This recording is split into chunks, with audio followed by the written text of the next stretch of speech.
কি কি, কে কে, কোথায় কোথায়, কে কখন, বা কে কোথায়। আমরা যদি এগুলো দিয়ে প্রশ্ন তৈরি করতে চাই, যেমন কি কি লাগবে, বা কে কে আজ আসবে, বা কোথায় কোথায় আপনি গিয়েছিলেন, বা কে কখন আসবে, বা কে কোথায় যাবে, বা এই সমজাতীয় আরো যে প্রশ্নগুলো আছে, সিম্পলি আমরা এগুলো কিভাবে ইংরেজিতে লিখতে পারি। হিয়ার উই সি, খুব বেশি একটা জটিল না। এইখানে জাস্ট কি এর জায়গায় আমরা তো ওয়ার্ড লেখা অভ্যস্তই, রাইট? সাথে অল যুক্ত করে দেব, ওয়াল। তারপরে স্বাভাবিকভাবে যেইভাবে আমরা প্রশ্ন তৈরি করি সেভাবে প্রশ্ন তৈরি করব। তারপরে এখানেও একই রকম, আমরা বলতে পারি কি হু, অল, মানে কে কে। তাহলে এখানেও একই রকম, ওয়ার ওয়াল।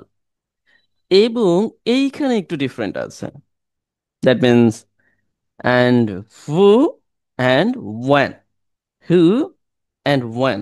জাস্ট এইভাবে আমরা প্রশ্নটা সিম্পলি করে দিতে পারি। আচ্ছা, একই রকম ভাবে আপনি এটাও বলতে পারেন যে হু, আচ্ছা, আমি আবার একটু রিপিট করছি।